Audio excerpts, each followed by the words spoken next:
할렐루야. 네, 반갑습니다.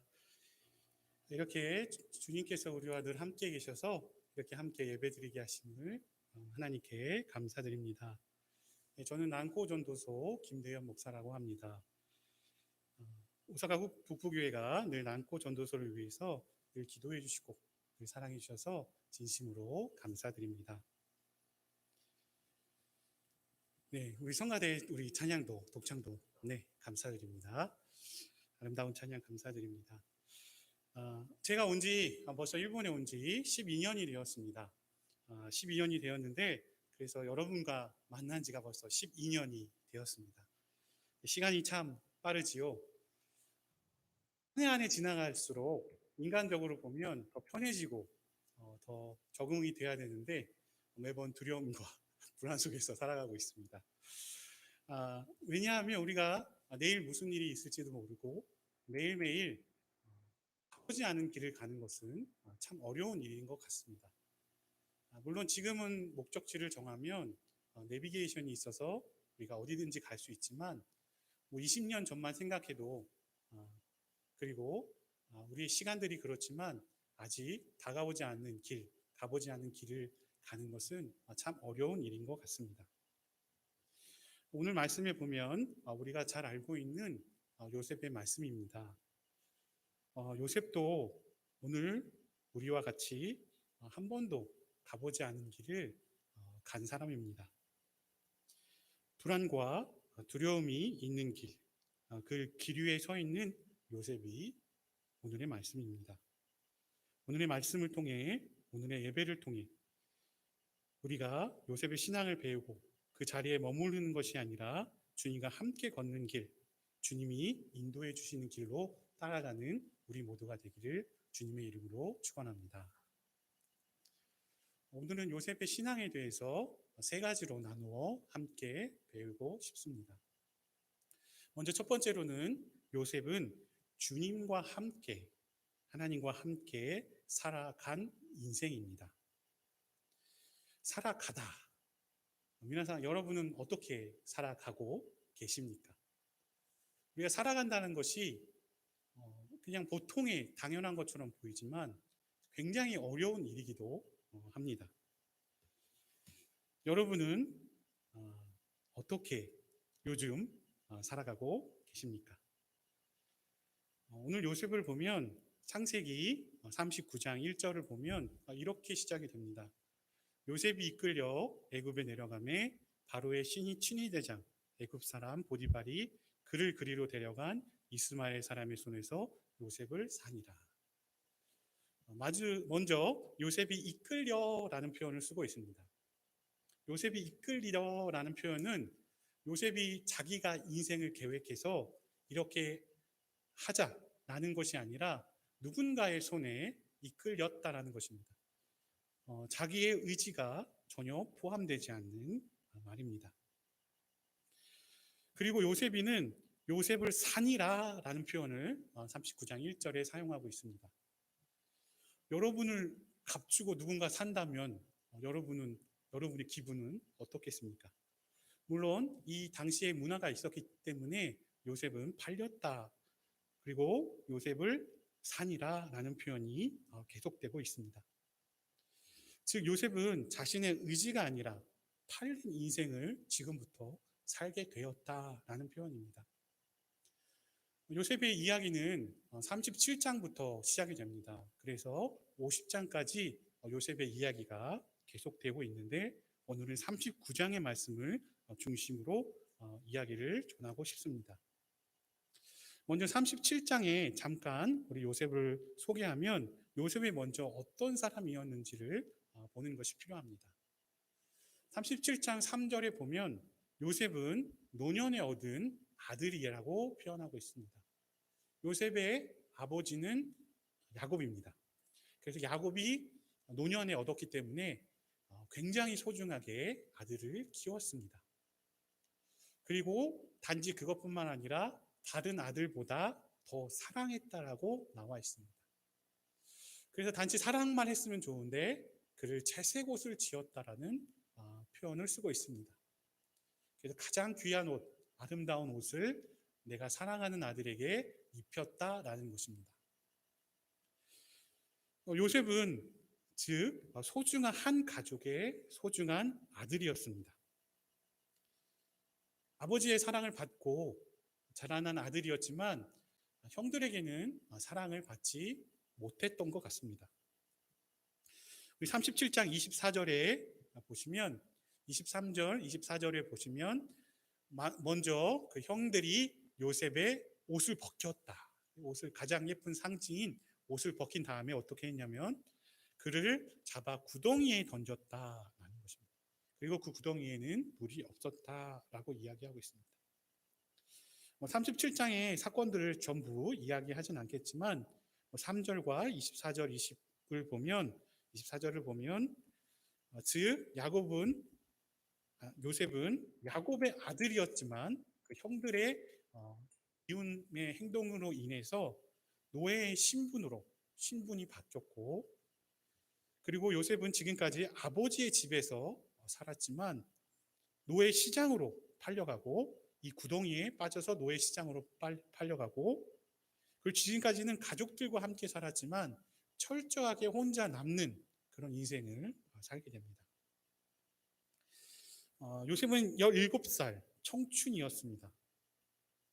갑자기 이런 사건이 있은 후에 요셉의 마음은 어떠했을까요? 아까 전에 말씀드린 것처럼 요셉은 자기가 계획한 인생이 아니었습니다. 제일 어려웠던 점은 아마도 이 노예 생활이 언제 끝날지 모르는 것이 가장 힘들 것이라고 생각합니다. 이 노예로서 평생 살 수도 있고, 이 노예로서 자신의 인생을 전부 뺏길 수도 있는 상황이었습니다. 그리고 자기가 왜 이런 일을 당해야만 되는지 자신 스스로 납득이 되지 않았습니다. 그리고 가장 어떻게 보면 같이 함께 살았던 가장 가까운 형들에게 버림을 받았습니다. 요셉의 마음은 어떠했을까요? 지금 가장 보고 싶은 사람은 아마도 아버지였을 것입니다. 그리고 하나님께서 나에게 왜 이런 고통을 주셨을까? 매일매일이 고통스러운 나날을 보냈을 수도 있습니다. 그리고 매일매일 새로운 환경에 노예로서 살아가는 것이 절대 쉽지 않았을 것입니다. 이런 요셉을 보고 성경에는 어떻게 기록되어 있을까요? 창세기 39장 2절에 보면 여호와께서 요셉과 함께 하심으로 그가 형통한 자가 되어 그의 주인 애굽 사람의 집에 있으니, 갑작스러운 39장 1절의 변화를 통해서 요셉의 상황을 2절에서는 여호와께서 함께 하심으로 형통한 자가 되었다라고 합니다. 형통한 자, 히브리어로는 찰라흐라는 표현을 쓰는데 모든 일이 뜻한 대로 잘 풀리다, 그리고 번영하게 되다 라는 표현을 쓰고 있습니다. 잘 살게 되었다라는 표현이 형통한 자가 되었다라는 사전적인 의미입니다. 하지만 39장 1절에 보면 요셉의 상황만 본다면 여러분이 요셉이 형통한 자가 되었다라고 우리가 생각할 수 있겠습니까? 물론 우리가 요셉의 이야기를 잘 아시는 분들은 창세기 50장까지 보면 요셉이 어려웠는데 하나님이 도와주셔서 애굽의 총리가 되고, 그리고 이 어려움들을 다 극복하고 성공했다라고 그냥 읽을 수도 있습니다. 하지만 지금 요셉의 상황을 보면 요셉이 형통한다라고 볼 수가 없습니다. 그리고 이 이야기는 단지 요셉이 성공의 이야기, 성공의 스토리로 읽는 것이 아니라 우리는 이 요셉의 형통함을 중심에 두고 보면 요셉의 다른 상황들을, 또한 다른 해석들을 할 수 있습니다. 그것이 무엇이었냐면 우리 2절을 다시 한번 보시면 2절에 어떻게 시작되고 있냐면 여호와께서라고 시작하고 있습니다. 즉 지금까지는 요셉이 자신이 주인공이 되어서 살았던 인생이라면 39장 2절에는 여호와께서라는 표현을 써서 이 여호와께서라는 것이 주어가 되고 있습니다. 즉 자신의 인생이 자신의 힘으로 살아가는 것이 아니라 하나님께서 함께 하셔서 하나님이 주어가 되는 인생을 지금 요셉이 살고 있는 것입니다. 그래서 요셉은 자신의 이야기가 아니라 하나님의 구원의 이야기를 써가고 있는 것입니다. 그리고 요셉은 그래서 주어가 하나님이 된 인생을 살고 있습니다. 즉 하나님이 주어가 되는 삶은 하나님께서 이 천지를 창조하시고 죄인된 나를 위해서 예수님의 십자가로 구원해 주시고 성령님과 나와 삶을 동행하는 것입니다. 예수님이 주어가 된다는 것, 하나님이 주어가 된다는 것은 그냥 내가 아무것도 안 하는 의미가 아니라 지금까지 나의 인생이 이끌렸다 해서 하나님께서 인도해 주신다. 그리고 내가 버림받은 인생이었다 라는 것이 아니라 하나님께서 인도해 주셨다. 그리고 내 힘과 내 노력으로 지금까지 살아왔다라고 하면 그것이 하나님께서 주신 약속으로 하나님께서 인도해 주신다 라고 고백하는 것이 형통한 삶의 신앙입니다. 여러분은 어떻게 살아가고 계십니까? 여러분이 우리의 그 삶의 자리에서 예배하고 계십니까? 여기서 가장 결정적인 사건은 하나님께서 주어가 되어 주심으로 지금까지 요셉의 삶은 단지 아버지께 사랑받는 삶이었지만 지금부터 그 아버지 손에서 하나님께 인수인계되는 인계인수되는 장면이 오늘의 39장 2절의 말씀입니다. 지금까지는 야곱이 요셉의 인생을 이끌었다면 지금부터는 주님이 주어가 되셨기 때문에 주님이 요셉의 삶을 이끌어 주신다는 말씀입니다. 여러분의 삶은 누가 이끌고 계십니까? 하나님께서 이끄시는 삶이 형통한 삶입니다. 주님과 함께라면 우리는 형통한 삶이 될 수 있습니다. 왜냐하면 우리가 잘 알고 있는 요한복음 3장 16절의 말씀을 우리가 잘 알고 있는데 우리 한번 다 같이 읽어볼까요? 하나님이 세상을 이처럼 사랑하사 독생자를 주셨으니 이는 그를 믿는 자마다 멸망하지 않고 영생을 얻게 하려 하십니다. 아멘. 우리의 힘으로는 될 수 없지만 하나님께서 우리 한 사람 한 사람을 사랑해 주셔서 우리는 하나님과 함께라면 형통한 사람이 될 수 있습니다.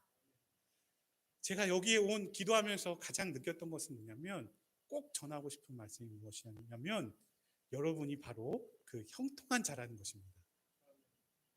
놀랍지 않습니까? 이 형통한 자의 삶은 단지 요셉의 삶이 아니라 단지 그 누군가의 삶이 아니라 바로 내 삶이 형통한 자의 삶이라는 것입니다. 왜냐하면 내 힘이 아니라 하나님께서 함께 하시기 때문입니다.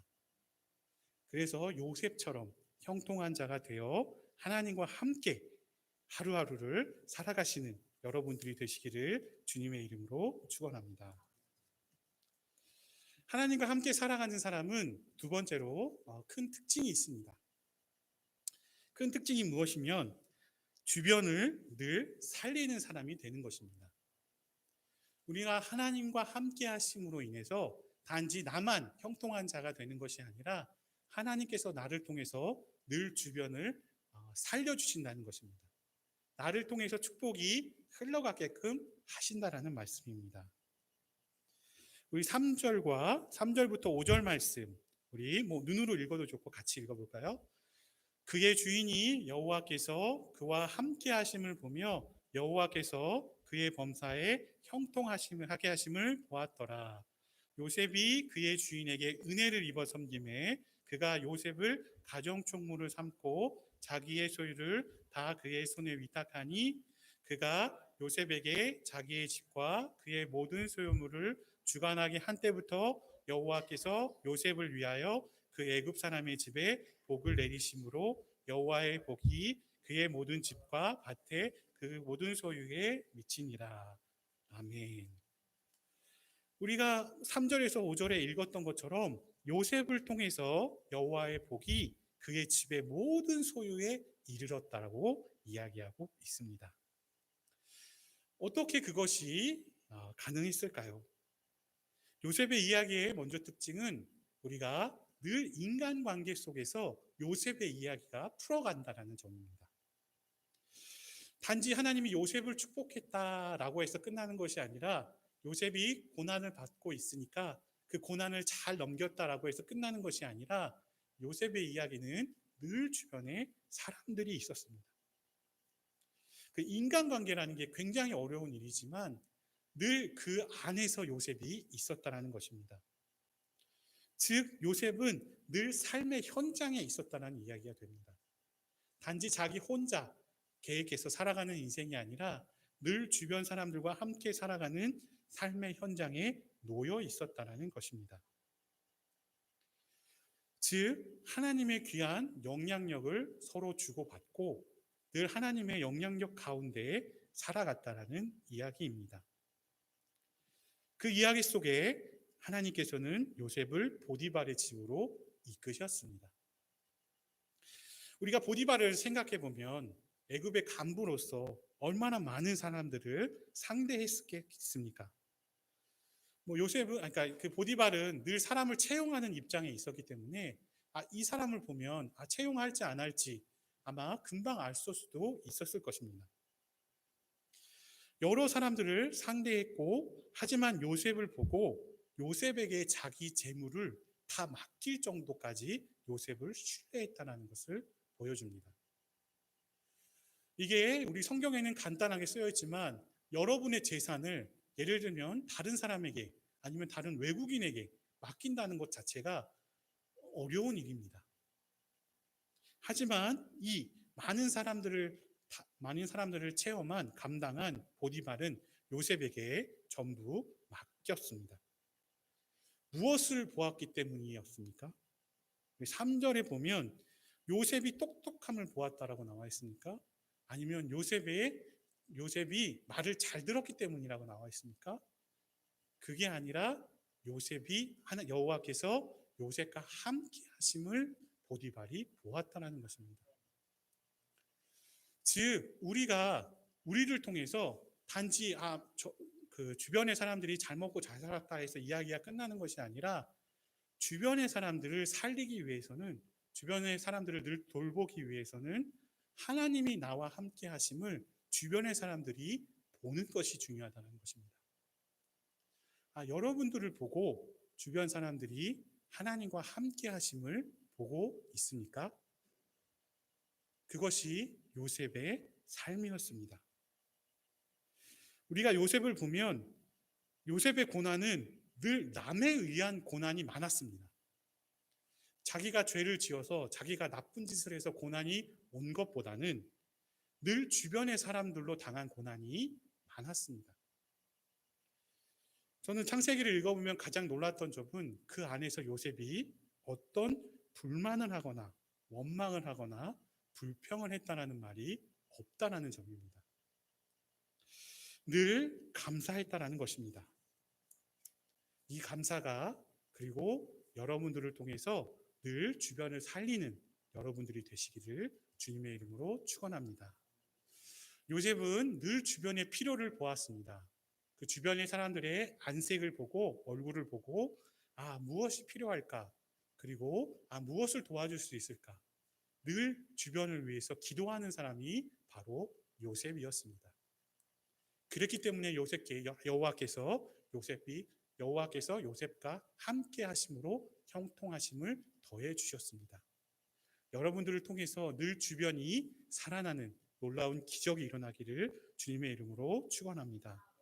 그래서 로마서 우리 8장 28절처럼 나는 아무것도 할 수가 없어라는 것이 아니라 성령님께서 우리를 도와주심으로 그의 뜻을 26절만 좋습니다. 그래서 성령님께서 우리를 도와주심으로써 우리가 어떻게 할지 모르지만 주님께서 우리를 위해서 간구해 주시고 28절 같이 읽어볼까요? 28절 다 같이 읽어볼까요? 우리가 알거니와 하나님을 사랑하는 자, 곧 그의 뜻대로 부르심을 입은 자들에게는 모든 것이 합력하여 선을 이루리라. 아멘. 여러분들을 위해서 여러분들의 주변의 모든 상황들이 모든 것이 합력해서 형통하게 되시기를 주님의 이름으로 기원합니다. 요셉은 주님과 함께 살아가는 인생이었고 늘 주변을 살리는 인생이었습니다. 그리고 마지막으로는 늘 요셉은 하나님의 꿈을 가진 사람이었습니다. 요셉은 하나님께서 주신 꿈, 늘 희망을 가지고 나아가는 삶이었습니다. 하나님의 꿈을 늘 구하는 삶이었습니다. 하나님의 꿈은 우리의 사명이 되기도 하고 하나님을 구하는 것이 가능하고 예배와 기도, 교회, 마다 전도와 사랑을 하는 것이 하나님의 뜻입니다. 우리 주보를 보시면 오사카 북부교회 2022년의 표어가 소망의 미래를 열어가는 교회입니다. 그 소망은 우리 꿈으로도 대체할 수 있습니다. 2022년이 얼마 안 남았는데 여러분은 어떤 꿈을 이루시고 어떤 소망을 열어가시고 계십니까? 하나님의 꿈을 갖는다라는 것은 하나님의 소망의 미래를 열어가는 교회가 되는 것입니다. 세상이 참 어렵다고 하고 하나님의 꿈을 찾을 수 없는 시대를 어떻게 보면 우리는 살고 있지만 여러분들에게는 어떤 꿈을 가지고 계십니까? 하나님의 나라와 선교를 위해 여러분의 계획은 무엇입니까? 하나님의 꿈이라는 얘기를 들으시면 여러분은 이 두근두근 되는 일본어로 와꾸와꾸 이런 마음을 여러분 갖고 계십니까? 지금도 주님은 살아계시고 우리보다 큰 분이기 때문에 우리에게 꿈을 더해 주십니다.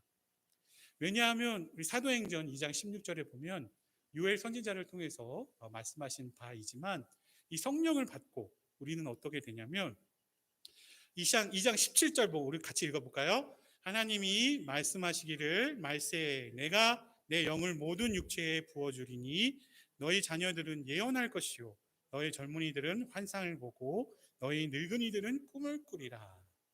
아멘. 꿈은 누구나 꿀 수 있다는 것입니다. 성령을 받은 자는 하나님과 함께하는 자는 이 꿈을 가지고 나아갈 수 있다는 것입니다. 39장만 보면 요셉의 꿈은 단절된 것처럼 보이지만 현재 진행형으로 계속되고 있습니다. 우리 37장 19절에 보면 원래 요셉을 형들이 어떻게 소개하고 있습니까? 3장 19절에 보면 요셉을 보고 꿈꾸는 자가 오는도다 라고 이야기하고 있습니다. 요셉은 늘 꿈꾸는 자로 불려졌습니다. 단지 꿈으로만 끝나는 것이 아니라 이 39장에 보면 요셉의 꿈은 계속되고 있고 45장에 보면 요셉의 이 꿈은 이 고난 속에서 어떻게 이루어지냐면 요셉은 나중에 형들과 다시 재회했을 때 이렇게 형들 앞에서 이렇게 말하고 있습니다. 나는 당신들의 아우 요셉이니 당신들이 애굽의 판자라. 8절 우리 한번 볼까요? 5절 봅시다. 5절. 당신들이 나를 이곳에 팔았다고 해서 근심하지 마소서. 한탄하지 마소서. 하나님이 이 생명을 구원하시려고 나를 당신들보다 먼저 보내셨나이다. 즉 요셉은 보냄을 받은 자로 살게 되었습니다. 단지 하나님의 꿈을 가지고 끝나는 것이 아니라 하나님의 꿈을 가지고 자신은 보냄을 받은 자였다라고 고백하는 것입니다. 자신이 버려진 인생이었다. 자신이 힘든 인생이었다. 왜 나를 그때 그렇게 했느냐라고 이야기하고 있는 것이 아니라 하나님께 자기는 하나님의 구원을 위해서 먼저 보냄을 받은 자였다라고 고백하고 있습니다. 우리 꿈을 가진 자는 팔리는 인생이 아니라 보냄을 받은 자가 됩니다. 여러분의 삶이 하나님께 보냄을 받는 자가 되시기를 주님의 이름으로 축원합니다. 그럴 때 우리는 예수님께서 이 세상에서 마지막으로 말씀하신 이 명령을 가지고 우리는 하루하루 또 살아갈 수 있습니다. 마태복음 28장 18절에서 20절에 보면 우리 하나님께서 예수님께서는 우리가 이렇게 말씀하셨습니다. 너희는 모든 민족으로 가서 제자를 삼아서 아버지와 아들과 성령의 이름으로 세례를 베풀고 20절 내가 분부한 것을 가르치어 지키게 하라. 내가 너희 끝날까지 세상 끝날까지 너희와 함께 하시리라. 주님께서 우리와 함께 하심으로 우리는 이제부터 예수님의 꿈을 가지고 우리는 보냄을 받은 자로 살아갈 수 있습니다. 우리가 하루하루 살아갈 때 나는 형통한 자야. 그리고 늘 주변을 예수님의 복음으로 살리는 자야. 그리고 나는 예수님의 꿈을 가짐으로써 주님과 함께 보냄을 받은 자야 라고 고백하며 우리 또 한 주간 살아가시는 여러분들이 되시기를 주님의 이름으로 축원합니다. 다 같이 기도하시겠습니다. 하나님 감사합니다. 이 세상에 나 혼자 있는 것이 아니라 주님께서 요셉과 함께 해주셨던 것처럼 우리를 형통한 자로 불러주심을 감사드립니다. 우리가 형통한 자가 되어 늘 주변을 살리는 사람, 늘 하나님의 말씀을 전하는 삶으로 살게 해주셔서 우리 하나님의 꿈을 가지고 또한 이 세상을 살아갈 때 우리가 보냄을 받는 자로서 살아갈 수 있도록 또한 한 걸음 한 걸음 주님의 나라에 갈 때까지 보냄을 받은 자로 살아갈 수 있도록 힘과 능력을 더하여 주시옵소서. 예수님의 이름으로 감사하며 기도드립니다.